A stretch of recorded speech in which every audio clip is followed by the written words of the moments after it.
Hello बच्चों, क्या हाल चाल, कैसे हो। आज का हमारा टॉपिक है energy stored in the capacitor. Capacitor जो होता है उसमें एनर्जी स्टोर्ड, एनर्जी डेंसिटी काफ़ी इंपॉर्टेंट है। इसका डेरिवेशन जो है उसका लिंक आपको डिस्क्रिप्शन में पूरी प्लेलिस्ट का लिंक डाल रखा है मैंने, वहाँ से आपको मिल जाएगा, अच्छे से आप देख सकते हैं। आज हम इसके कंसेप्चुअल न्यूमेरिकल कैसे बन सकते हैं वो डिस्कस करेंगे। तो देखिए कैसे कैसे क्वेश्चन है। सबसे पहले ये कैपेसिटर होता है, आपको पता है, इसको हमने एक बैटरी से जोड़ा तो plus Q charge minus Q charge, आपको पता है इस टाइप से इस पर चार्ज बिल्डअप हो जाता है। एनर्जी जो स्टोर होती है वो इलेक्ट्रिक फील्ड में होती है। एरिया प्लेट का ए मानते हैं, डी सेपरेशन। तो सी की बात करें epsilon naught A by D. Energy stored in the capacitor का फॉर्मूला होता है हाफ सी वी स्क्वायर, याद कर लो, या फिर क्यू स्क्वायर बाई 2c, या फिर हाफ क्यू वी। इनमें से कोई भी फॉर्मूला यूज हो सकता है, डिपेंड करेगा क्या दे रखा है हमें, ठीक है। इसके बाद बात करते हैं एनर्जी डेंसिटी। तो एनर्जी डेंसिटी को यू से लिखते हैं, ये होता है एनर्जी पर यूनिट वॉल्यूम। तो वॉल्यूम क्या होता है, एडी, ए इसका एरिया, डी सेपरेशन, ध्यान रखना है इसका, ठीक है। और इसको सोल्व करते हैं तो ये आता है half epsilon naught E square. Epsilon आपको पता है इलेक्ट्रिक परमिटिविटी, ठीक है, ई इलेक्ट्रिक फील्ड होता है। तो ये एनर्जी डेंसिटी होती है। अब कैसे कैसे क्वेश्चन बन जाते हैं जरा हम उसकी बात करें, उसके ऊपर चर्चा करें, ठीक है। क्वेश्चन है, देखो, a parallel plate capacitor of plate area 90 centimetre square and plate separation 2.5 mm, ये आपको दिया हुआ है, is charged by a 400 volt supply. मतलब पैरेलल प्लेट कैपेसिटर, इसके प्लेट के बीच में सेपरेशन दे रखा है, एरिया दे रखा है, इतने वोल्ट से हमने इसको चार्ज किया। अब इसमें क्या पूछ रहा है ये, पहला कैलकुलेट एनर्जी स्टोर्ड इन कैपेसिटर। कैपेसिटर में एनर्जी स्टोर बताओ। दूसरा पार्ट ये आपसे पूछ रहा है obtain energy stored per unit volume. और थर्ड पार्ट में आपसे पूछ रहा है फाइंड, या ऑब्टेन ज़्यादा अच्छा वर्ड रहेगा, obtain the expression for energy density. ये तीन बातें आपसे इसने पूछ ली। तो तीन बातें आपसे इसने पूछी तो हम लोग क्या करें, देखो जरा। As it is question CBSE में आया हुआ है, देखिए फर्स्ट पार्ट एनर्जी स्टोर्ड। तो सबसे पहली बात आ जाती है C, epsilon naught A by D होता है, ठीक है। एनर्जी स्टोर्ड होता है हाफ सी वी स्क्वायर, यहाँ पे हाफ सी की जगह epsilon naught A by D और वी स्क्वायर। वी आपको दिया हुआ है 400, देखो हाफ एप्सिलॉन नॉट 8.85 10⁻⁻12, ए दे रखा है 90 सेंटीमीटर स्क्वायर, 1 सेंटीमीटर में 10⁻⁻2 है तो 4 हो जाएगा, डिवाइड बाई डी 2.5 mm, ये हो गया। वी का स्क्वायर 400 का स्क्वायर। सारा अगर मैं सिंप्लीफाई करता हूँ, सोल्व करता हूँ, तो मेरे पास इसकी जो वैल्यू आती है, मेरे पास इसकी जो वैल्यू आती है वो आती है 2.55 10⁻⁻6 जूल, ठीक है भाई। ये थोड़ा आपको ध्यान रखना है कैलकुलेशन, मैं डायरेक्ट रिजल्ट बता रहा हूँ आपको, हल्की डिस्टर्बेंस अवॉइड कीजिए please. Epsilon naught A by D, ऐसा यूनिट का ध्यान रखना, कर लेंगे। सीधा सी भी नहीं निकाल रखा, सी की वैल्यू घुमा फिरा के दे रखी है। अगर सी इस सवाल में डायरेक्ट दे रखा होता तो और आसान हो जाता, बट यहाँ पे सी नहीं दे रखा, मुझे फॉर्मूला पता होना चाहिए, तो ये ऐसे निकलेगा। सीबीएसई में ऐसे ही आते हैं। पार्ट बी, एनर्जी डेंसिटी होती है एनर्जी बाई वॉल्यूम। तो एनर्जी आ गई 2.55 10⁻⁻6। वी क्या होता है, एडी, तो एरिया 90 सेंटीमीटर स्क्वायर, ये 2.5 mm। इसको अगर सिंप्लीफाई करते हैं तो ये सोल्व करके मेरे पास आएगा 0.113 जूल पर मीटर क्यूब, पर वो पर यूनिट वॉल्यूम है ना, ठीक है। सी पार्ट से कहा obtain the expression for energy density. तो एनर्जी डेंसिटी क्या होती है? Energy by volume, half C V square बटे में A D, half epsilon naught A by D V square बटे में ए डी, ए से ए कैंसिल, तो यू आ गया half epsilon naught V square बटे में डी स्क्वायर, ये डी नीचे आ जाएगा। तो इसको मैं लिख देता हूँ half epsilon naught E square where E equal to V by D, potential बटे में डिस्टेंस, इलेक्ट्रिक फील्ड। तो ये इसका डेरिवेशन पूछ लिया था, तो हम इस टाइप से इसको कर सकते हैं। आई थिंक बात समझ में आ गई आप लोगों को, ठीक है। तो सीबीएसई में आया हुआ सवाल था, इस टाइप से हम लोग इसको सॉल्व कर सकते हैं। और देखिए सीधा क्वेश्चन भी आ सकता है, हाफ सी वी स्क्वायर, सी दे दिया वी दे दिया।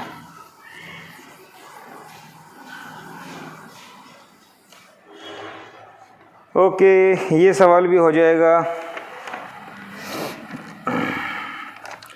क्वेश्चन है how many electrons must be added to one plate of parallel plate capacitor of 5 nanofarad capacitance, and how many electrons must be removed from second plate such that energy stored is 25 joule. जो energy store है वो कितनी है? 25 joule. ठीक है भाई। अब सवाल यहाँ से एक चीज़ क्लियर हो जाती है, एक बात समझ में आती है कि एनर्जी जो यहाँ स्टोर होती है वो इलेक्ट्रॉन्स के एक प्लेट से निकलने से और दूसरी प्लेट पे जाने से होती है। तो ये काम कौन करती है? Battery.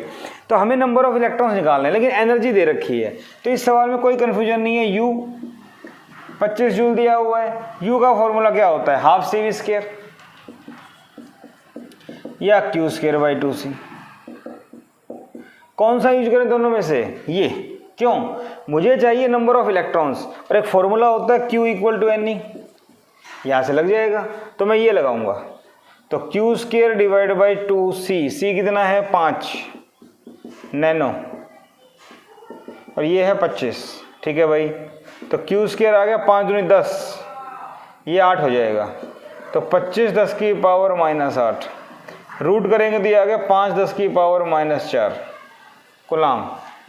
Now Q equal to N E, 5 10 की पावर -4, n निकालना है 1.6 10 की पावर -19। ठीक है भाई, ये बात समझ में आ गई। यहाँ से n निकालेंगे तो n आएगा सोल्व करके 3.1 10⁻15। सीधा सोल्व कर लेना, ये आएगा। तो 10⁻15 ऑर्डर के इलेक्ट्रॉन्स यहाँ पे आ जाएंगे। बड़ी बात समझ में आ गई।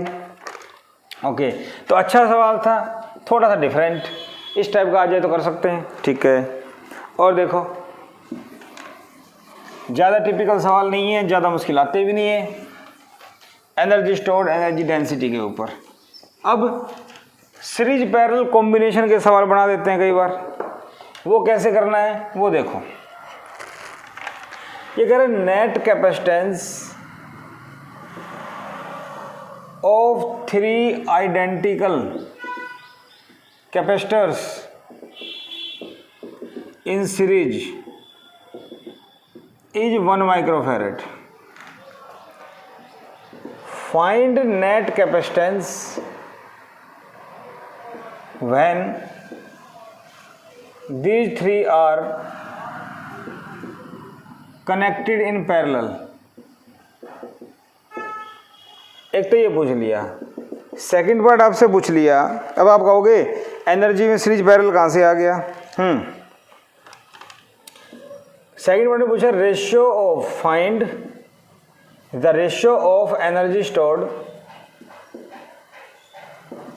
इन 2 कॉन्फ़िगरेशन सीरीज और पैरेलल। तो सबसे पहला सबसे पहले 3 कैपेसिटर सीरीज में हैं। सीरीज में कैसे ऐड होते हैं? रेसिप्रोकल करते हैं। Let capacitance of each capacitor is C। ठीक है भाई, C माइक्रोफैरेड। तो 1/C नेट या 1/C series, 1/C 1/C 1/C 3/C, CS equal to C/3। CS क्या है? 1 माइक्रोफैरेड, C/3, C आ गया 3 माइक्रोफैरेड। तो एक जो कैपेसिटर है वो आ गया 3 का। ठीक है, वैन इन पैरेलल, जब ये पैरेलल में होंगे तो तीनों ऐसे ऐड होंगे। तो ये हो गया 9 माइक्रोफैरेड। दिखाई दे रहा है आपको? जब ये कैपेसिटर पैरेलल में होंगे तो ये 9 माइक्रोफैरेड हो जाएगा। ठीक है, तो नेट कैपेसिटर निकल जाएगी, पहला part. Second part, energy stored when connected to same source, एक ही सोर्स से कनेक्ट है। तो एनर्जी स्टोर्ड क्या होगी? Half CS series V square. Series की, पैरेलल की क्या होगी? Half CP V square. दोनों का रेशियो पूछा है, तो half CS V square half CP V square, ये कैंसिल। तो US/UP। CS कितना था सीरीज में? 1 माइक्रोफैरेड। ये कितना आया? 9 माइक्रोफैरेड। तो आंसर क्या आ गया? 1/9। मेरे ख्याल से एनर्जी निकालना कोई मुश्किल बात नहीं थी। नेट कैपेसिटेंस चाहिए, half C V square, V same है, इक्विवेलेंट कैपेसिटेंस मुझे पता था 1 और 9, आंसर आ गया। तो ये भी एनर्जी स्टोर्ड का एक सुंदर सवाल है, कर सकते हैं हम लोग। ओके,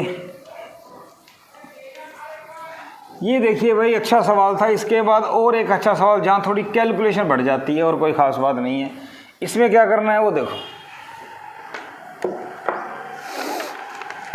क्वेश्चन है, 2 capacitors of unknown capacitance C1 and C2। 2 capacitor है, unknown capacitance C1 C2 are connected in series. ठीक है भाई, दोनों को सीरीज में जोड़ दिया। एंड देन इन पैरेलल, दोनों को पैरेलल में जोड़ दिया। Across a battery of 100 volt. मतलब 2 कैपेसिटर थे, इनकी कैपेसिटेंस नहीं पता मुझे। एक बार दोनों को सीरीज में जोड़ा 100 वोल्ट की बैटरी से, एक बार दोनों को पैरेलल में जोड़ा 100 वोल्ट की बैटरी से। ठीक है भाई, इसके बाद ये कह रहा है कि energy stored in 2 cases be 0.045 joule and 0.25 joule respectively. ये भी दिया हुआ है। ठीक है भाई, फाइंड C1 एंड C2। ये सवाल आपको दे दिया। अब देखो क्या है, 2 कैपेसिटर सीरीज,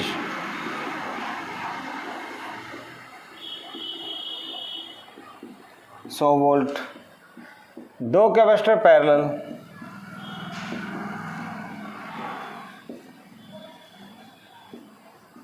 आई बात समझ में?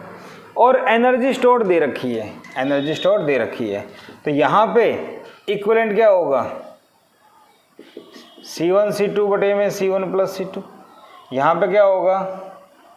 C इक्विवेलेंट इस टाइप से। क्या बात समझ में आ गई?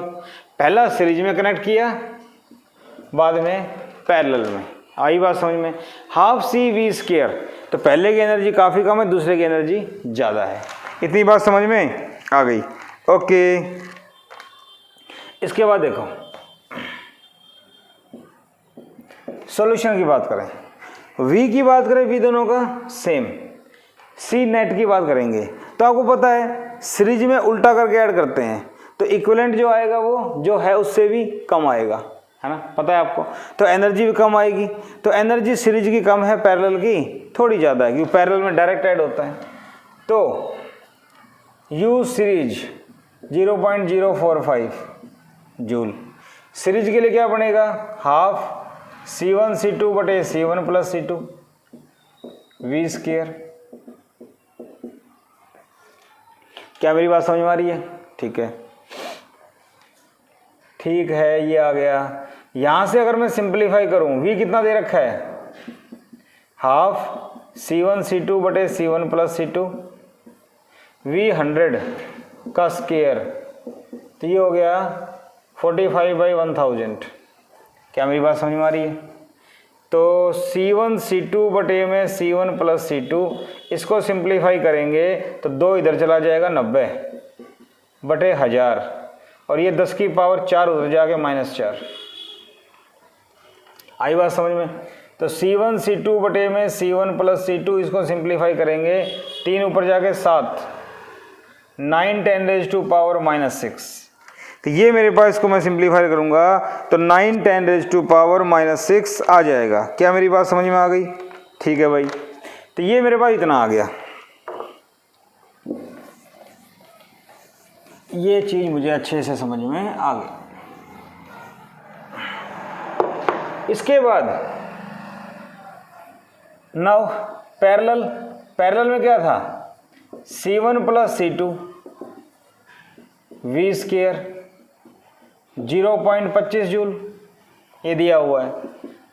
तो यहां देखें तो हाफ को उधर ले जाओ, C1 प्लस C2 V 100 का स्क्वायर, 2 उधर जाएगा तो 0.5। ठीक है, C1 प्लस C2 0.5 10 की पावर -4, इसको उधर ले जाएंगे तो ये आ जाएगा, और 10 से मल्टीप्लाई 10 से डिवाइड, तो C1 प्लस C2 आ गया और ये आ गया। अब क्या करूं, सुनना ध्यान से। अब एक मैथ की आइडेंटिटी यूज करेंगे। अच्छा सवाल है। C1 माइनस C2 कैसे निकलेगा, C1 प्लस C2 का whole square minus 4C1 C2। ठीक है, सोल्व कर लो इसको। C1 square C2 square plus 2C1 C2, plus का 2 इससे हटेगा तो माइनस का आ जाएगा। अब यहां देखें, यहां देखो, पहले C1 प्लस C2 की वैल्यू पुट करो, C1